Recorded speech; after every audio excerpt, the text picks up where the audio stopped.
Assalamualaikum warahmatullahi wabarakatuh. Waalaikumsalam Waalaikumsalam warahmatullahi wabarakatuh. Baiklah, Bapak Pokoknya Ibu, di sini kami akan mencoba untuk menampilkan hasil pekerjaan kami. Mungkin hasil pekerjaan kami ini kurang sesuai apa yang kita harapkan. Namanya tahap belajar, ya kita apa adanya gitu ya. Namun sebelumnya untuk memulai ini supaya berkonsentrasi, Bapak, mari kita buka semua mikrofonnya, kita nyanyi bersama dulu, Pak ya. Kita nyanyi bersama dulu.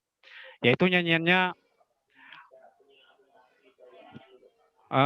topi saya bundar, bundar topi saya, kalau tidak bundar bukan topi. Tapi yang tidak apa yang merekam saya, jadi kan nanti kelihatan di kamera saya. Ya ini kelihatan kok. Ibu Tanya menanggapi. Bisa. 2, 3.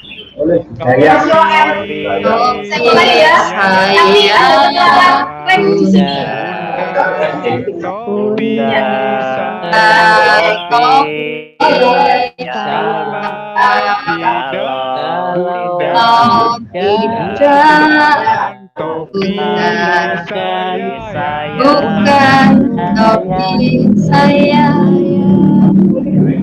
Baiklah Bapak Ibu, ya sesuai dengan rencana yang akan kami susun, yaitu di sini kita akan memberikan tentang peningkatan kemampuan guru dalam mengenal literasi digital melalui in-house training.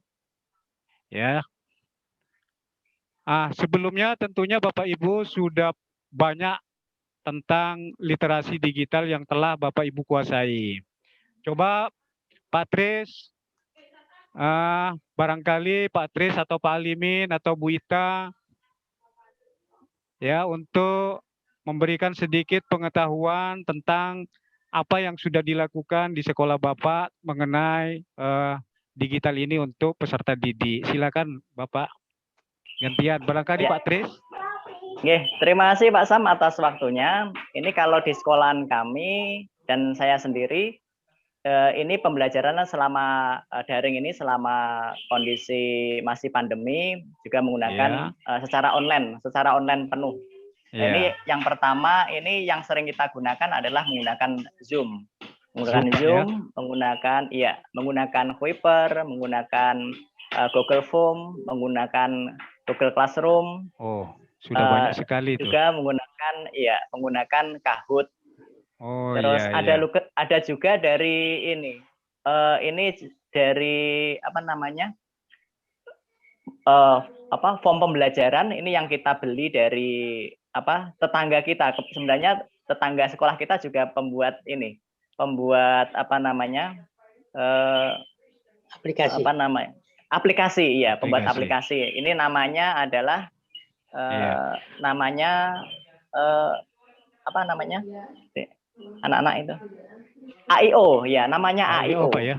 Nah, sejauh ini bagaimana Pak responnya anak-anak tentang pembelajaran daring ini Pak? Respon yang pertama ini ada yang menanggapinya dengan senang, ada yang menanggapinya dengan juga susah Pak, karena bagi mereka yang terbiasa belajar sendiri secara mandiri ini tidak bermasalah bagi anak-anak, tetapi bagi anak-anak yang ini mungkin kemampuannya kurang, nah ini yang bermasalah. Apalagi orang tuanya ini banyak masalah, Pak. Ya, terutama ekonomi, Pak, masalah jaringan, masalah kota itu ya, Pak ya. Iya. Itu sementara itu Pak Sam dan Bapak Ibu dari barangkali sekolahan satu saya. lagi yang mungkin yang mewakili laki-laki itu Pak Tris, mungkin dari Bu Ita. Gimana Bu Ita tentang pembelajaran digital di sekolah Ibu? Assalamualaikum warahmatullahi wabarakatuh. Kebetulan saya itu kan mendekati ini Pak ya, daerah pinggiran. Jadi sama dekat Bu dengan saya juga pinggiran. Jadi setengah kota setengah desa. nggak tahu ini. Jadi anaknya itu kayak transisi gitu. Jadi kalau misalnya dikasih hal-hal yang menarik gitu, dia tertarik. Tapi terkendala di kuota. Kan anak-anak dapat dari Kemendikbud itu ya. Tapi tidak bisa dipakai Pak katanya. Dari Kemendikbud itu kemarin itu YouTube juga nggak bisa itu Bu. Iya, nggak bisa dipakai itu. Iya. Nah itu makanya. Hanya WA itu ya. Jadi terkendalanya. Iya, hanya WA. Tapi kita di sekolah kita pakai Classroom Pak terpusat. Jadi sudah ada kelasnya sendiri-sendiri. Ya, intinya sama gitu ya Bu ya. Tapi seperti pengalaman saya ikut diklat ini, saya sangat menguntungkan Bu. Sangat menguntungkan bagi saya. Saya kalau misalnya disuruh diklat, itu saya berpikirnya itu 100 kali kalau disuruh diklat ke daratan Bu. Sebab apa? Saya ini kan harus melangkah lautan Bu. Melangkah lautan itu ya nyebrang, biayanya minimal kalau berapa hari itu sudah lebih dari 1 juta itu Bu. Kemudian dengan adanya diklat daring ini, kemarin itu juga saya sempat menolak, katanya kepala sekolah, aduh sudah corona ini biayanya meninggalkan. Saya punya anak kecil lagi. Tapi alhamdulillah dengan daring ini ya, saya juga belajar gitu. Banyak pengalaman yang kami dapat. Dan andai kata ada lagi, saya mau kalau disuruh ikut diklat secara daring seperti ini. Tapi kalau disuruh melangkah lautan, waduh. Mungkin ini pengalamannya Pak ya. Nah, baiklah Bapak Ibu, kita kembali ke materi. Tadi belum dibuka ya, belum membaca doa ya. Untuk supaya kita itu pembelajaran hari ini kita peroleh dengan baik, mendapatkan ridha dari Allah, mendapatkan barokah, mari kita berdoa dulu dengan mengucapkan bacaan Al-Fatihah. Al-Fatihah. A'udzubillahi minasyaitonir rajim.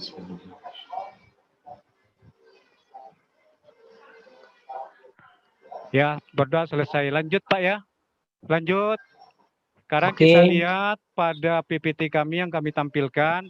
Ini yang kami buat tentang literasi digital. Nah, komponen atau perangkat TIK ya, seperti kita lihat pada tayangan ini adalah kita disuruh mengetahui tentang perangkat teknologi yang kita pakai. Nah, ini kemarin sudah juga dibuatkan LK-nya ya. Spesifikasi daripada Android kita atau laptop yang kita pakai itu Bapak harus juga mengenal gitu ya. Nah, ini bisa dilihat. Nah, nanti gangguan-gangguan apa yang kita hadapi, nah ini bisa dimartikulasikan itu ya, tentang gangguan-gangguan, kemudian umpan balik dari ini. Selanjutnya Pak ya, kemudian komponen perangkat TIK yang perlu Bapak ketahui ya. Pertama adalah unsur-unsur komunikasi. Unsur-unsur komunikasi pertama tentang pengiriman atau TX atau penerima EX. Perangkat kerasnya seperti handphone, smartphone, komputer, desktop, laptop, tab, dan lain-lain. Kemudian perangkat lunaknya itu seperti aplikasi WA, Telegram, dan lain-lain ya. Kemudian unsur-unsur komunikasinya berupa pesan atau paket, itu komponen perangkat TIK-nya adalah teks, suara, gambar, video. Kemudian unsur-unsur komunikasinya media itu adalah komponen perangkat TIK-nya itu kabel, nirkabel, dan seterusnya. Nah, umpan balik yang kita harapkan di sini indikator centang pada WA, tanda pesan sudah dikirim. Tentunya ini sudah familiar semua, diterima oleh perangkat, dibaca atau dibuka oleh pengguna. Adapun gangguan yang sering kita hadapi itu dapat kita kendalikan, tidak dapat kita kendalikan. Misalnya, gangguan yang dapat kita kendalikan itu apa? Yang tidak dapat kita kendalikan itu apa? Misalnya kan yang tidak dapat kita kendalikan ya tentang pemadaman listrik atau jaringan, itu Pak. Kemudian saya lanjutkan, selanjutnya yaitu komponen ini ya. Perangkat TIK yang digunakan pada platform teknologi sekolah penggerak. Nah ya. Nah ini ada laptop dengan satu perangkatnya ini, kemudian ada Android, kemudian Chromebook Android dan Microsoft, kemudian OS di sini. Nah ini mungkin fungsi-fungsinya ini tidak kami jelaskan secara rinci. Mungkin Bapak bisa mencari melalui browsing di internet apa itu yang kami maksud. Ya. Nah, selanjutnya Bapak, ini mendapatkan produk-produk platform teknologi atau aplikasi dan mengoperasikannya. Biasanya ada dua cara untuk mendapatkan dan mengoperasikan sebuah produk atau platform teknologi atau aplikasi. Satu, memasang install pada perangkat. Tentunya pada perangkat komputer, desktop atau laptop. Kemudian pada gawai Android, hingga saat ini kriteria minimum platform teknologi sekolah penggerak untuk gawai masih berbasis sistem operasi Android. Nah, itu nanti mungkin katanya tadi kalau tidak salah itu sekitar bulan Juli atau bulan Agustus itu. Kemudian mengaksesnya melalui web browser. Cara ini dilakukan apabila penyedia aplikasi menyediakan akses ke alamat situs tertentu untuk dapat mengoperasikan aplikasinya. Selanjutnya, mengaktifasi akun belajar.id, Pak. Dalam subbahasan 1.3 komponen perangkat TIK, kita sudah sama-sama melihat pentingnya alamat identitas dan akun sebagai komponen perangkat TIK. Mengapa akun pembelajaran belajar.id? Nah, di sini ya pada tugas yang kemarin itu untuk menginstal ya. Ini sudah kita jelaskan langkah-langkahnya. Di sini ada materi dan informasi dari Kemendikbud. Ini nanti fitur-fitur yang terdapat pada rumah belajar ini. Materi dan informasi dari Kemendikbud akan dikirim ke alamat pos elektronik akun pembelajaran. Nah, ini nanti kalau sudah dari pemerintah itu sudah dijalankan itu, Pak ya. Kemudian akun pembelajaran akan menjadi salah satu jalur komunikasi resmi Kemendikbud ke peserta didik, pendidik dan tenaga kependidikan. Akun pembelajaran akan digunakan untuk mengakses aplikasi-aplikasi resmi Kemendikbud. Ya seperti rumah belajar dan seterusnya. Dan seterusnya, akun pembelajaran yang sudah siap pakai dan sesuai struktur satuan pendidikan masing-masing pengguna. Nah, perangkat teknologi, sudahkah Anda memiliki akun belajar.id? Nah, sudah ya Pak ya? Tadi Pak Tri sudah banyak menggunakan. Sudah juga Pak. Pak Limin, itu ya. Kemudian, selanjutnya, ini nanti Bapak Ibu mengisi lembar rencana untuk meningkatkan kemampuan literasi digital. Nah, tadi seperti Pak Tris itu sudah banyak sekali kemampuan literasi digitalnya, mungkin sudah masuk peringkat 4 ini. Ya Pak Tris, kalau Pak Alimin masuk kira-kira masuk ke berapa Pak Alimin? Terakhir. Saya tadi mengisi 3 Pak. Berarti 5 Pak. Berarti 5. Kalau Bu Ita. Kalau Bu Ita. Saya tadi 3 Pak. Oh tidak, tapi kan sudah meningkat. Malah saya tadi 2 itu. Nah, alasannya kenapa saya 2? Ya mungkin kemarin saja saya ketika Zoom meeting itu disuruh menampilkan nge-share itu materi juga kendala karena saya tidak biasa menggunakan itu. Kalau Zoom sudah biasa. Tapi akhirnya oh iya, itu kelirunya jendelanya belum dibuka sama saya. Jendela yang akan ditampilkan itu di Zoom meeting ketika Pak Eko menyampaikan itu, Pak. Ya. Nah, ini Pak ya, saya jelaskan tentang LK yang harus Bapak lakukan nanti, Bapak Ibu lakukan. Nah, ini lembar rencana untuk meningkatkan kemampuan literasi digital. Nama pesertanya ditulis, nama sekolahnya ya sesuai dengan sekolah kita ya. Kemudian rating kesiapan Anda dalam menggunakan atau pemanfaatan dan perkembangan TIK dalam bidang pendidikan. Warnai merah angka kesiapan Anda. Kalau misalnya 2 atau seperti Pak Alimin 5 katanya tadi Pak Alimin ya Pak Alimin. Itu nanti diberi warna merah atau warna kuning. Kemudian teknologi yang sudah dikuasai misalkan YouTube misalkan. Tantangan yang saya hadapi dalam mengoperasikan teknologi, tantangannya misalkan jaringan atau PLN atau tidak bisa mengoperasikan tentang Google Zoom dan Google Zoom Meeting atau sebagainya. Kemudian setelah tantangannya ditulis, hal bisa saya lakukan dalam meningkatkan kemampuan literasi digital. Umpamanya belajar dari YouTube atau belajar dari teman dan seterusnya. Nah ini nanti diisi Pak dan dikumpulkan ke dalam LK dikumpulkan nanti. Nah ini sudah kami lampirkan. Mungkin ini saja Pak tentang sedikit pengenalan tentang literasi digital. Barangkali ada yang ditanyakan, silahkan Bapak Ibu. Silakan kita. Yang ini Ibu siapa? Mohon maaf Bu, ini kok nomornya Bu? Tolong diganti Bu, di rename Bu, di rename Bu. Nah ini di rename Bu. Yang di bawahnya Bu Ita ini, di rename. Ada Pak yang mau ditanyakan? Ada yang mau ditanyakan Bu? Bapak? Ada barangkali yang mau ditanyakan? Tidak ada Pak ya?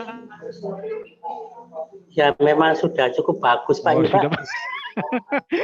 Ya, mudah-mudahan apa yang kami sampaikan sedikit ini memberikan pencerahan untuk Bapak Ibu selalu belajar teknologi ke depan, karena bagaimanapun di dalam menghadapi era 21 dan digital 4.0 kita memang dituntut untuk selalu mengupdate. Kami sendiri banyak kekurangannya Pak, hanya ketika ada tantangan baru kami itu belajar secara otodidak. Seperti kami jelaskan, kalau misalnya nanti disuruh Google Form, ya kami juga belajar melalui YouTube apa itu Google Form. Termasuk sekarang ini saya juga lihat-lihat simulasi yang ada di YouTube ini, ya, untuk menjelaskan ini. Karena kalau banyak sekali sumber-sumber belajar untuk mengupdate diri kami, bagaimana supaya itu bisa diterapkan kepada anak di dalam proses pembelajaran nantinya, Pak. Mungkin ini saja kalau tidak ada pertanyaan. Nah, untuk memasuki sisi yang terakhir, yaitu penutup, kami mohon kepada Pak Limin untuk menutup kegiatan ini. Silakan Pak Limin. Dari kami. Ya, terima kasih. Ya, Pak. Ya, silakan Pak Limin. Mari teman-teman kita tutup acara kegiatan pertemuan ini dengan berdoa, dengan harapan semoga apa yang kita laksanakan hari ini bermanfaat untuk kita ke depan, utamanya nanti dalam pelaksanaan program sekolah penggerak. Oleh karena itu mari kita mulai dengan baca suratul Fatihah. Ala hadhihi niyah wa ala kulli niyatin sholihah wa ila hadratin Nabi Mustafa Rasulillah Muhammad sallallahu alaihi wasallam syaihulillahi lana wa lahumul Fatihah. A'udzu billahi minasyaitonir rajim. Bismillahirrahmanirrahim. Maliki yaumiddin. Iyyaka na'budu wa iyyaka nasta'in. Ihdinas siratal mustaqim. Siratal ladzina an'amta 'alaihim ghairil maghdubi 'alaihim waladdallin. Amin. Bismillahirrahmanirrahim. Alhamdulillahirabbil alamin. Hamdan na'imin hamdan syakirin hamdan yawma yukafi majidah. Ya Rabbana lakal hamd kama yanbaghi li jalalika wajhil karim wa 'azimi sultanik bi rahmatika ya arhamar rahimin. Allahumma shalli ala sayyidina Muhammadin salatan tujina biha min jamil ahwali wal afat wa taqdi lana biha jami'al hajat wa tutahhiruna biha min jami'is sayyi'at وترفعنا بها عندك أعلى درجات وتبلغنا بها الغايات من جميع الخيرات في الحياة وفي الممات إنك على كل شيء قدير ربنا آتنا في الدنيا حسنة وفي الآخرة حسنة وقنا عذاب النار وأدخلنا الجنة مع الأبرار يا عزيز يا غفار يا رب العالمين سبحان ربك رب العزة عما يصفون وسلام على المرسلين وصلى الله على سيدنا محمد والحمد لله رب العالمين. Alhamdulillah. Al-Fatihah. Terima kasih Pak Limin, terima kasih semuanya Bapak Ibu. Mohon maaf apa yang kami sampaikan mungkin jauh dari kesempurnaan. Ya, dari kami cukup sekian. Wassalamualaikum warahmatullahi wabarakatuh. Waalaikumsalam warahmatullahi wabarakatuh.